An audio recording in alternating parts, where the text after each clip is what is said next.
Kasama naman po natin po sa linya po ngayon na live via Zoom para hingyan po natin kahapon early morning na kausap na po natin, nagbigay ng mensahe at saka talagang warning din po sa mga kababayan po natin ngayon po na sinasalanta at under signal number 4 ang ilang bahagi po ng Ilocos region. Kasama po natin sa via Zoom si Sir Adrian Pagsulinya na tagapagsalita po ng Office of the Civil Defense Region 1. Magandang umaga sir, pagbati po ninyo sa mga nakikinig na nanonood po ngayon.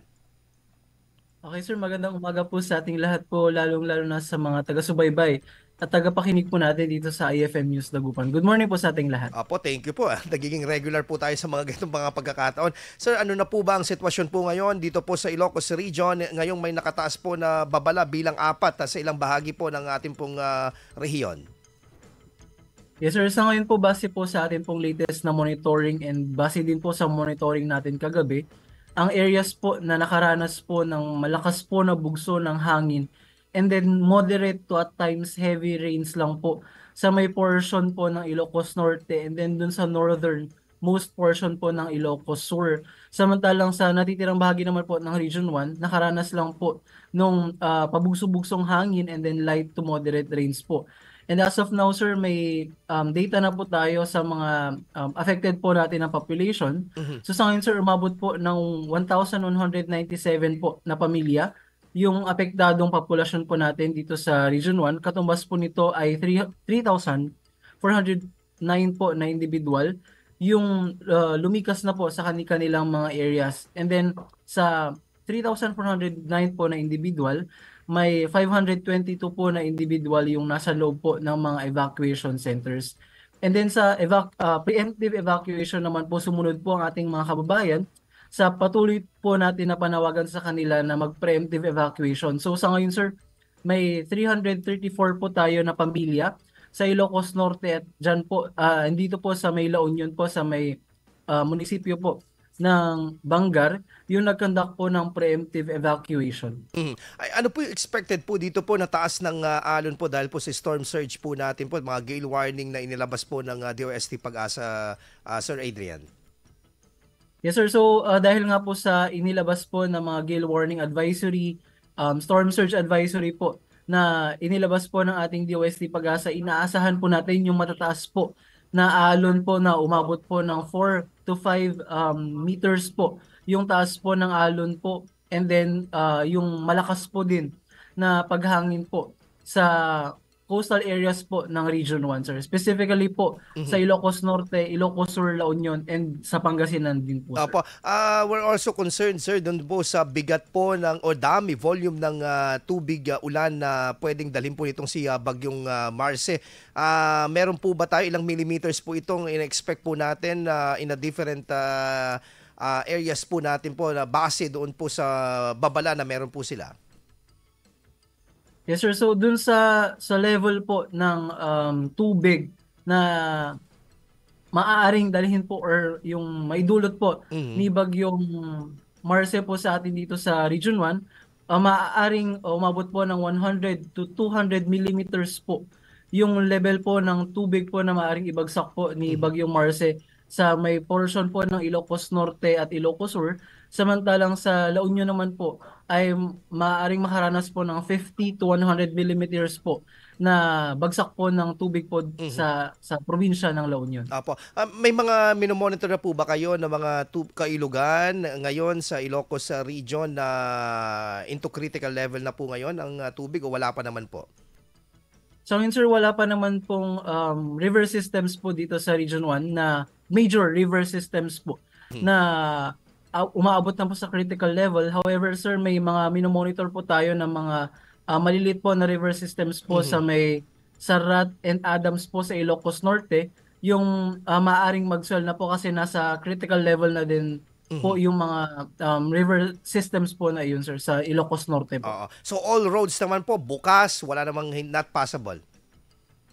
All major roads naman po dito sa Region 1 ay passable. However sir, may advisory po from DPWH kahapon na yung Panshan Road po sa may Pagudpud, Ilocos Norte ay temporarily closed po from until 7 a.m. po today to prevent po yung makaranas po ng landslide and even Mhm. po yung mga falling debris po natin while passing that road, sir. So until 7 a.m. po, yung temporary road closure po sa may Barangay Pansyan, Pagudpud Road po sa Mhm. Ilocos Norte, sir. Okay. Anyway, Sir Adrian, ano po no, yung pong meron na po bang mga humihingi po ng mga augmentation or tawag nito assistance sa ibang part po, lalo na po yung medyo ngayon nasa signal number 4 ng mga areas po natin na pinadalhan po ng tulong ng OCD?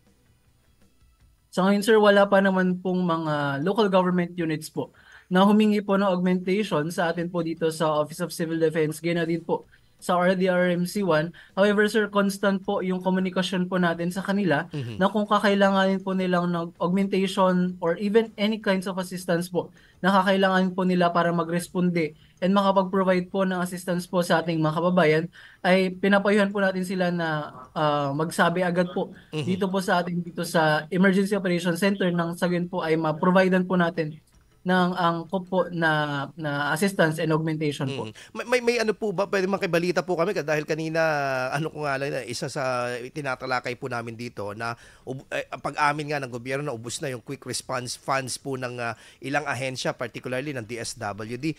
Pero gaano po ba kahanda po ngayon po ang ano po natin po, ang mga food and non-food items natin na pwedeng ipamahagi po based sa inyo pong pag-uusap with the other agencies, particularly yung ating lead agency na DSWD po? Hello, sir? Yung audio siguro, sir. Ayun. Ayun, Sir, okay po. eto Sige sir, po. okay na. Opo. Ayan. Yes sir, dun sa food and non-food items po natin dito sa Region 1, may sapat pa naman po to augment yung ating mga pangangailangan po if ever na kailanganin po ng ating mga kababayan and especially po sa mga local government units po na mga kailangan. And then kung sakali man po na depleted or hindi na po kaya ng ating mga resources dito sa Region 1, constant naman po yung komunikasyon natin sa national level po natin, sir. Mhm. Gaya po specifically sir dito po sa OCD, constant po yung pagpo-provide po natin ng information sa NDRRMC po na kung sakali man po na kailanganin pa ng augmentation po from the national level ay maaari po silang magbigay. Mhm. For information po sir, Yes, ma'am. sa DSWD po ay meron pa pong available na humigit kumulang 34,000 po na family food packs po Mhm. yung maaring i-augment po ng DSWD.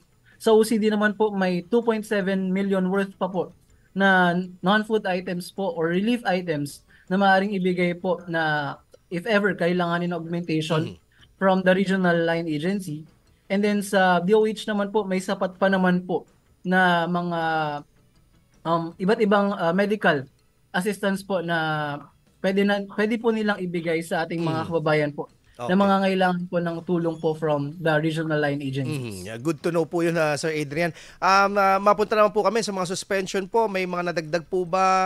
Kanina po kasi ang suspensions is entire Ilocos Sur, Ilocos Norte, La Union, the entire province, both public and private. At the same time, sa government agencies po, mga offices ay suspendido. Dito po sa lalawigan po ng Pangasinan, may mga ano rin po ba? Dagdag po ng mga may ano po, suspension? So ngayon sir, same po sa probinsya ng Ilocos Norte, Ilocos Sur, and La Union po. Yun pa lamang po yung na-monitor natin na Mhm. nag-cancel po ng pasok and then sa government offices po. Kaya po sa Pangasinan naman po wala pa naman po tayong na-monitor Mhm. or nakapag-inform po dito sa EOC po na may suspension ng classes and even work. Pero pinapayuan po natin ang ating mga kababayan and ating mga tagapakinig na bisitahin po regularly Mhm. yung mga Facebook pages po and websites po ng ating mga local government units po. Mhm. Kasi real time naman po yung pag-update nila kung walang pasok and dun sa walang pasok sa mga paaralan, gayon na din po sa trabaho po sa mga government and private organizations po. Opo, parang so far ang ano ngayon sa Pangasinan would be Dagupan, Mapandan, Rosales and San Fabian pa lang yung mga all levels, both private and public schools na walang pasok ngayon. Pero ito siguro hindi pa nadagdagan ito. And automatic naman po yung ano no pag nasa signal number 1 na Sir Adrian, automatic yan yung DepEd circular na walang pasok yung mga ano preschool to senior high school public school. Yes sir, based po dun sa inilabas din po na memorandum circular po ng DepEd, ganyan nga po kung nakataas po ang Tropical Cyclone Signal number 1 po, suspendido po yung klase sa Mhm. mga from preschool to K-12 and even ALS po yung alternative learning system. However sir, kung hindi discretion pa din po ng ating mga local government units, yung school heads and even the parents po, Mhm. kung hindi po safe na papasukin po ah, ang ating mga anak, ay pinapayon po natin sila na kanilang discretion po na wag po munang papasukin dahil nga po safety po natin, safety po nila and natin po yung priority po natin. Apo. Sir Adrian, paalala na lamang po sa mga kababayan po natin na nakakaranas ngayong hagupit ngayon ng bagyong Marce at yung pong mga kababayan din natin lalo na in the coastal areas na wag isa walang bahala. Ito pong mga babala po natin. Go ahead, sir. Yes sir, paalala po sa ating mga kababayan po na nakataas pa rin po ang gale warning po sa mga coastal areas po natin and even sa seaboards po ng Northern Luzon, and even po yung storm surge advisory may mga especially sa coastal areas po natin sa buong Region 1 po ay pinapaalalahanan po natin ang ating mga kababayan po na maging mapagmatsyag po sa banta ng storm surge, sa pagbaha na rin po, and even po sa posibilidad po and susceptibility to landslide kasi sa mga nagdaang mga bagyo, may posibilidad po kasi na saturated na po yung mga kalupaan natin, especially sa mga rivers, sa mga malapit po sa river systems po natin. Kaya pinapayuhan po natin sila na kung kailangan na po nating lumikas, sila na po sana ilumikas and makipag-coordinate po sa kanilang mga local disaster risk reduction and management offices po. Payo na din po natin sa ating mga kababayang mangingisda na wag po muna sanang pumalaot po kasi may badya po ng matataas po na alon na umabot po ng 5 meters and yung malakas po na bugso ng hangin po. Bukod dyan sir, pinapayuhan po natin ng ating mga kababayan na palagi ang maging updated sa impormasyon po dulot nga po ni Bagyong Marce. Maaari po natin bisitahin po yung Facebook pages and websites po ng ating mga warning and surveillance agencies kagaya ng DOST Pag-asa, DNRMG bigyan na din po ng Civil Defense Ilocos. Dagdag ko na din sir yung pag-prepare po sana ng ating mga kababayan ng go bags or emergency preparedness bags po na kung saan po nilalaman po nito yung mga mahalagang dokumento, mga pagkain po na hindi madaling masira. Iba pa pong mga pangangailangan or mga kakailanganin po nila pag sila po ay kailangang lumikas. And then kung mag-conduct po ng preemptive evacuation or evacuation efforts po, ang ating mga local government units po, ang ating mga tagapakinig po sana ay sumunod po dahil din po ito para sa ating kaligtasan. And mag-ingat po tayong lahat, sirs and ma'ams. Adrian Pagsulingan, OCD Region 1 spokesperson. Maraming salamat po at mabuhay po kayo sa sampu ninyong mga kasama. Thank you po, ingat din po tayong lahat. Gising na! Balita na! Ayan po.